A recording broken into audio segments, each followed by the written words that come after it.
before we went on that break, I apologized to break into your line of thought. But let me come back to you, Mr. Keyamo. You were reacting to what Alhaji Galadima was saying. Now, just a quick one. Let me just correct the Mambila. Mambila is bringing in 3,050 megawatts, not 2,000 and plus megawatts. And then we went on to the issue of division of the country. This division started in 2015. And it was some of these people who were accusing Buhari of division that started this division.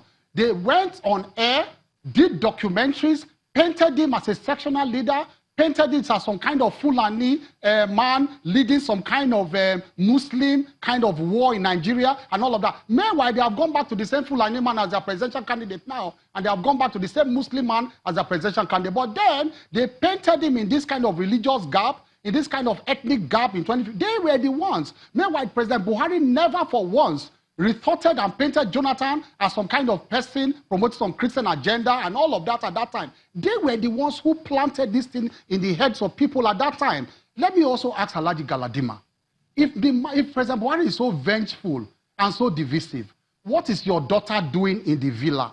Your daughter, blood daughter, not your niece.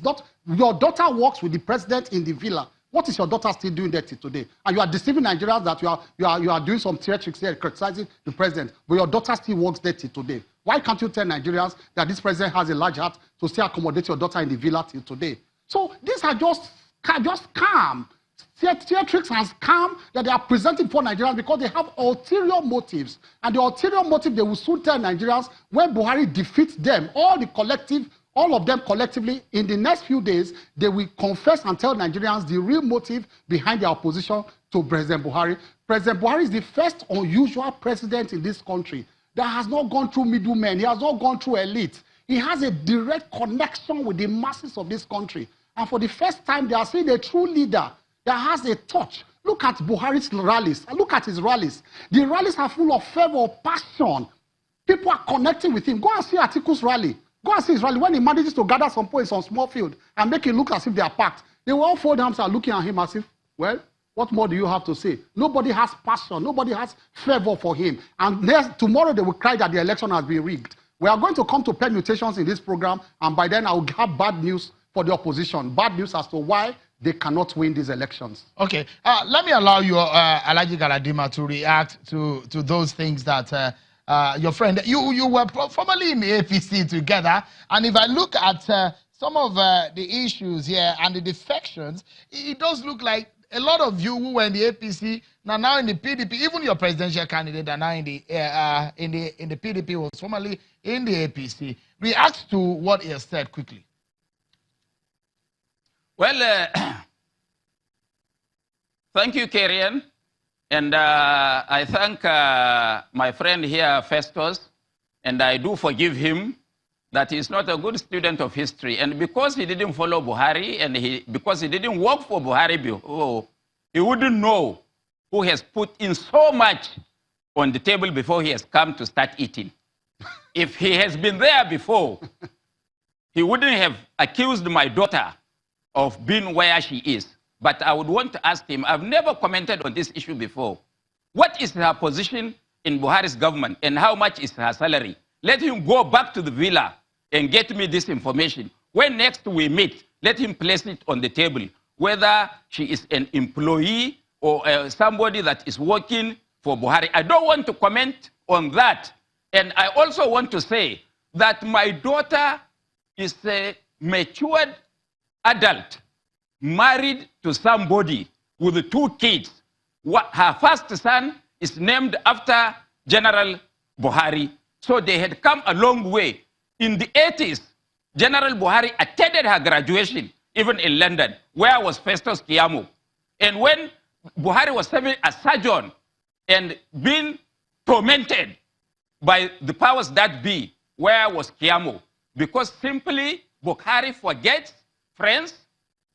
That is why people like him will even come on board and try to eat and bring in column and platoon of police going about in the town. That is 1.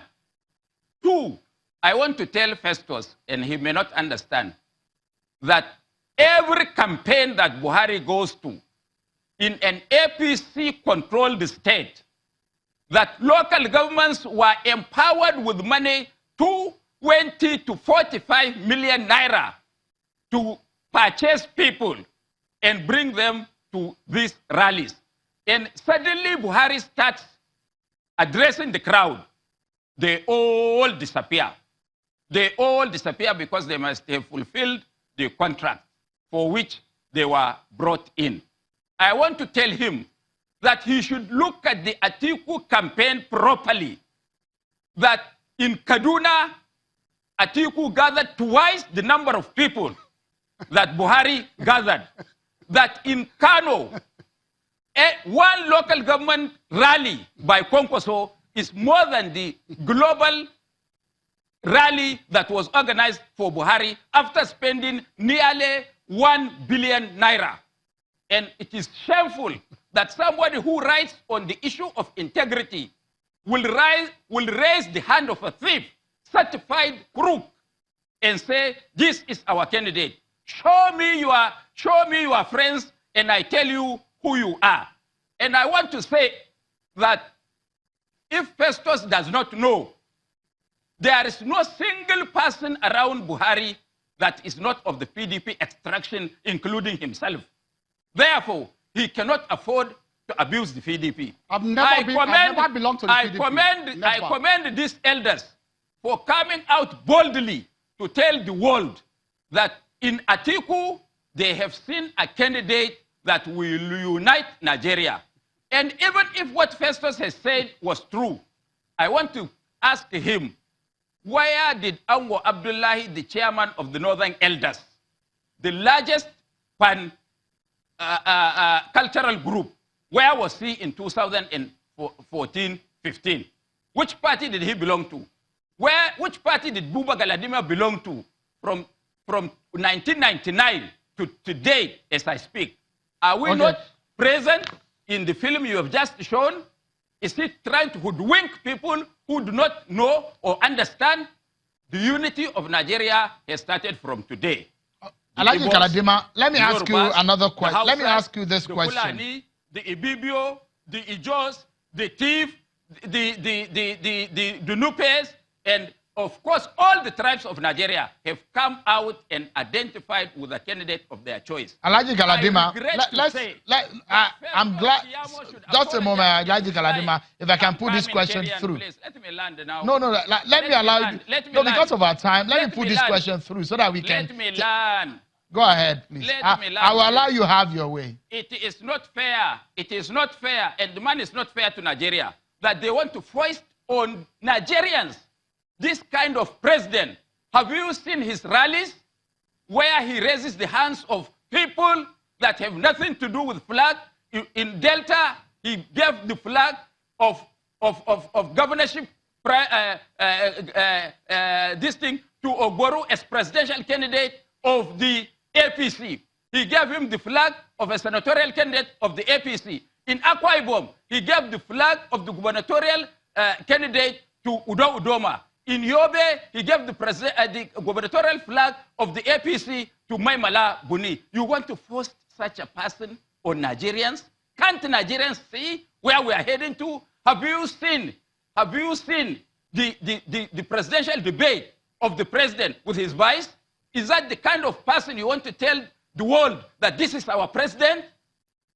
I think Festus should be Let me also say, let me so that we can will not make it a reactive program. Let's stay on the issues, and let me put this question through to Mr. Keyamo, since we have Alaji Galadima. I wanted to ask you this question, Alaji Galadima, but let me ask Mr. Keyamo.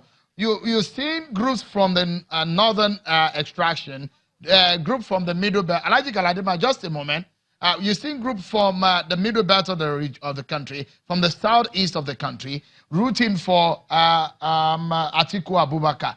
And if you see some of the permutations from the PDP, is towing to the fact that your candidate, Muhammadu Buhari, may not get as much of vote as he used to get in the past.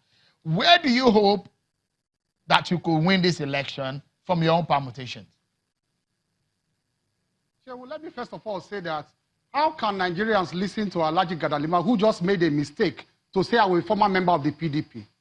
How can the world listen to Alhaji Galadima, who just said that he is not a member of the PDP, who appeared on that tape just now, endorsing Atiku Abubakar?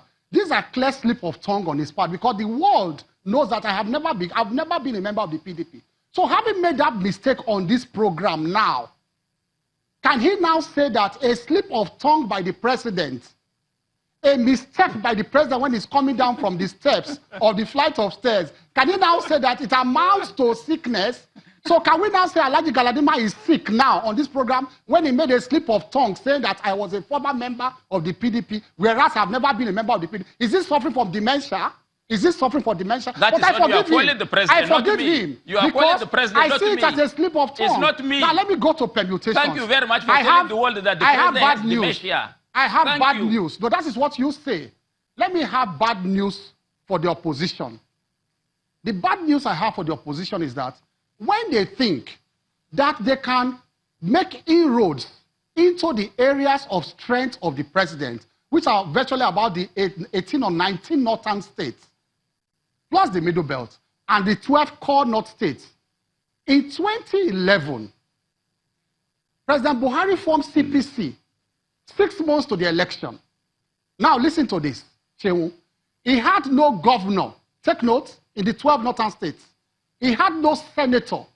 He had no member of the House of Rep. He had no local government chairman. He had no political structure. He trounced PDP in all the 12 core northern states by very wide margins. At that time, he had no structure in those 12 northern states. I therefore have bad news for them. Now, in all of these 12 northern states, and even the Middle Belt states, some of them, he has governors in place working for him. He has senators in place working for him. He has members of the House of Rep, all of them, up to the local government. This is bad news for the opposition. So if they are looking at shrinking his figures, the figures are going to widen. The mistake they are also making is that while they are making permutations as to entering the strongholds of the president, they think that other variables will remain the same. What are these other variables? The other variables are the South-South, and the Southeast, and the Southwest. Now, the Yoruba people are looking. They are saying Ohanaeze endorsing Atiku. And what is the first reason of Ohanaeze? The Ohanaeze is telling Nigerians that the reason why they are endorsing Atiku is because their son is his vice presidential candidate. That's the first reason Ohanaeze gave in their press release last week. So the Yorubas, the proud Yorubas that my mother belonged to, and that I come from, will not be looking at another tribe endorsing their son, and they too will fold their arms and go and endorse that person. And they are now giving permutations that the Southwest will be a tight race. That is the kind of fool's paradise in which they are living. They are living a fool's paradise. The Southwest that has all APC governors, the Southwest that has 90% senators, 90% House of Rep members, all local government chairmen. They are taking the case of Osun as some kind of tight race. They are forgetting that after the governorship race of Osun, the person that came second, the person that came third, that are bringing about 200,000 votes into the APC, they are now in the APC. They have about 200,000 votes. The persons that came third and fourth in that election are now in the APC, even in Osun State, because they are using Osun as a yardstick. So they have brought about 200,000 votes into the APC, even in Osun State. So they are living in you see, they are preparing the ground to rubbish the process after the election. And so say, well, from your party's permutation, Mr. Keyamo, sorry, from your party's permutation, what do you hope that you can get? Look, so anytime, Alhaji Galadima will have his chance to respond. Anytime, like we say, Buhari will win the 7 Northwest states by wide margins.